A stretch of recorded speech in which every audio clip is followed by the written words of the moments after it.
Bakame mu kinyaga. Amapfa yarateye Bakame irasonza, maze yibuka ko mu kinyaga yahakoye inka 8, maze yigira inama yo kujya gusura sebukwe. Bakame iti, ngize amahirwe mbonye impamba y'utujumba 2, musigara amahoro, ngiye mu kinyaga kubahahira. Umugore ati, nizere ko uzaronka byinshi kandi ukabanguka inzara itaratwica.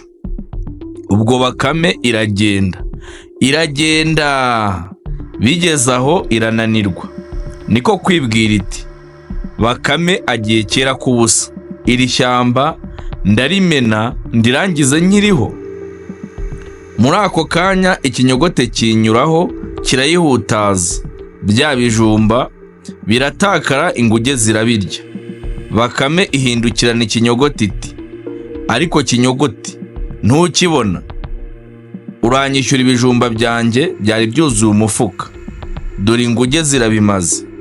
Ikinyogote kiti, sinakira urubwa rwawe, tegereza gato nkuzanire ibijumba byawe. Bakame isigara yicinye icyari iti, nzi ubwenge, niboneye ibyo ntura kwa data bukwe ntarushye. Kinyogote ati, Baka, ndabigupakirira, dore ko wigenje. Bakame ati, nuko sha kinyogo, urakoze, ariko ntuzongere kugenda urangaye, cyo ngaho nkorera. Kinyogote ati, ugende amahoro Baka. Bakame kwa sebukwe. Bakame ati, yemwe abahano kwa sebukwe bati, ni wowe Baka, ni amahoro se?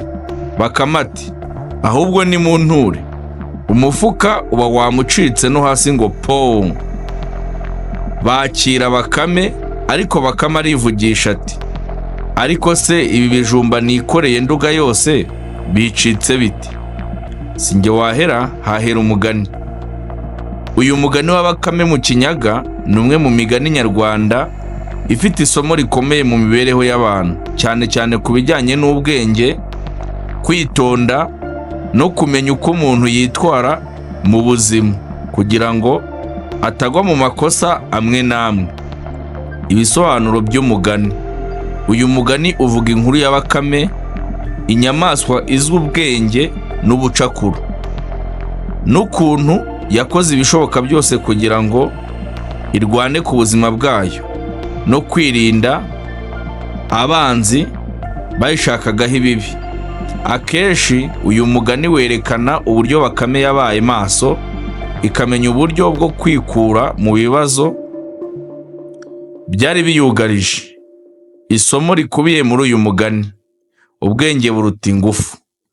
Bakame izwiho ubwenge buhanitse kandi kenshi bikifashishwa kwikura mu ngorane. Ibi bitwigisha ko mu buzima atari imbaraga cyangwa igihagararo kinini biba ari ingenzi, ahubwo gutekereza neza no kugira ubwenge bwo gukemura ikibazo ni ingenzi mu buzima bwa buri munsi.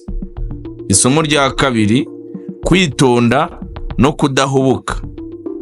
Umuntu ugira ubushishozi ahitamo neza inzira anyuramo kugira ngo atagwa mu mutego w'abamushakaho ibibi. Ni ingenzi kumenya gutekereza mbere no gufata umwanzuro. Isomo rya gatatu: kumenya uko witwara mu bantu. Bakame kenshi iritonda, igashishoza, ikamenya uko yitwara kugira ngo itagwa mu mishibuka y'abanzi bayo.